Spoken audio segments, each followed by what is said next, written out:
The more you try for someone, the less that person wants you. And when you hear that, something inside you tightens. Because if you're honest with yourself, you feel that this is true, even if you've never been able to properly explain why.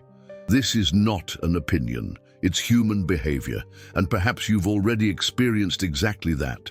Have you ever been in a situation where suddenly something changes?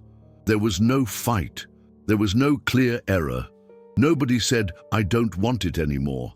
But the weather got colder, the messages became shorter, the enthusiasm waned. That feeling of being desired began to slip through my fingers, slowly, almost politely. And the most confusing thing is that, when this started happening, you weren't doing less. You were doing more. More present, more available, pay closer attention, more interested. You responded quickly. You were the ones who started the conversation. You remembered details. You came across as open, interested, and consistent. You were there, whole, and yet something invisible began to be lost. Perhaps you thought, if I show that I care, it will bring us closer. If I am consistent, that will create security. If I do everything right, she'll realize my worth. And at first, it even seems to work. There is an exchange, there is a connection, there is an answer. But at some point, which is difficult to pinpoint, the dynamics change. You can feel it, not in tune, in time, in form. You start to realize that you're always the one who initiates it. You're always the one who adjusts. You're always the one who gives in. And not because she asked, but because somehow you feel you need to keep it alive. And this creates a silent conflict within you. Because on the one hand, you believe you are doing what a man of worth should do. Be present, be kind, to be available. On the other hand, there is a growing, unsettling feeling. The feeling that the closer you get, the less she leans towards you. You don't feel rejected, but he doesn't feel chosen either. It's a strange place. You are there, but it seems that it's not seen as often anymore. And perhaps the most frustrating thing is this: you can't point out the mistake because rationally everything seems right. You weren't rude. He was not absent. It was not indifferent. You did the exact opposite. Even so, the desire did not increase. It decreased. And then that question arises that you may never have said out loud, but you've probably thought about: how can someone lose interest just when I start showing more? You try to compensate. Give me a little more. Explain a little more. It adapts a little more. And without realizing it, he begins to act not from his own will, but from the subtle fear of losing that connection. It's not an explicit lack of something. It's something quieter, more sophisticated, harder to admit. That's when you start showing everything, even before you know if it will actually be chosen. And there's something hidden within that pattern that is deeply unsettling, because it has nothing to do with playing games, not even with being cold, not even by feigning disinterest. It has to do with something deeper, something you feel in your body before you can understand it with your head, an invisible logic that governs attraction. It doesn't respond to the effort in the way you imagined. You may not yet know exactly what it is, but he feels he needs to understand, because ultimately that would explain a lot of things that have always bothered you, and that you never managed to name. Because what you haven't yet realized is that desire doesn't respond to the logic of effort.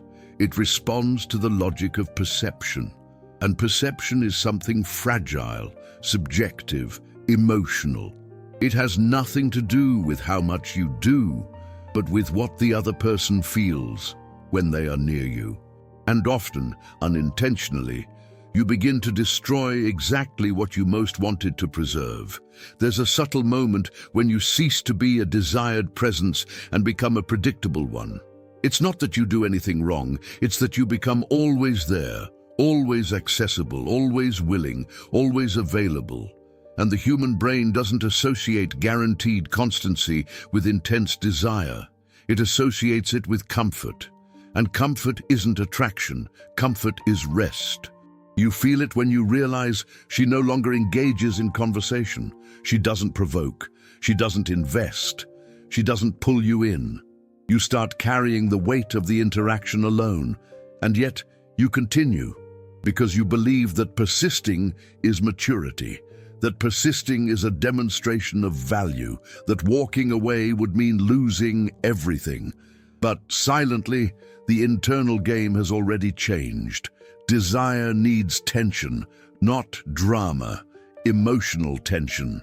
The feeling that not everything is given, that not everything is explained, that there is still something to be discovered.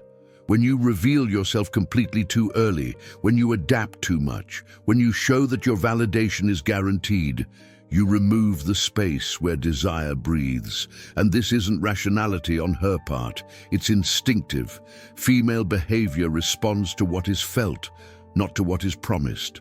When she realizes you revolve around her, something shifts internally.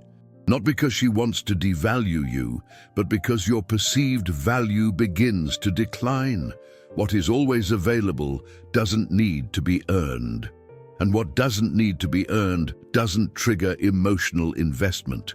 Autonomy is the point that almost no one understands. It's not detachment, it's not coldness. It's having your own center, a life that doesn't ask for permission, priorities that don't bend, boundaries that don't need explaining.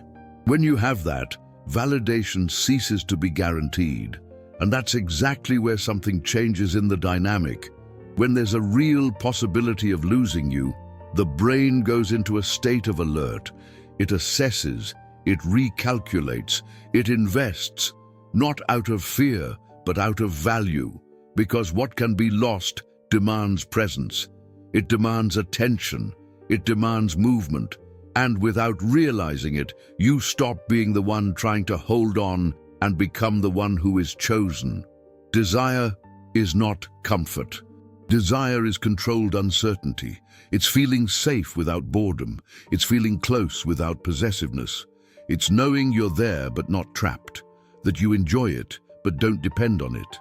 That you give but don't abandon yourself. And this communicates something that no effort can communicate: inner value. Perhaps now some scenes from your past are falling into place. Perhaps you're remembering the exact moment when you started giving more of yourself and at the same time began to be less desired, not because you weren't enough, but because you became too predictable for someone who needed to feel movement. And this raises an uncomfortable question, a question that changes everything. What happens when you stop proving and start allowing the other person to move in your direction? What changes when you don't give everything away, don't explain everything, don't guarantee everything? There's something there that you haven't fully seen yet, but it's close. If this resonated with something real within you, perhaps it's worth marking this moment. Not for me, for you. Write something simple but honest in the comments. Something like, "I understand," or "This changes everything." Because becoming aware is the first sign that the internal dynamic has already begun to transform.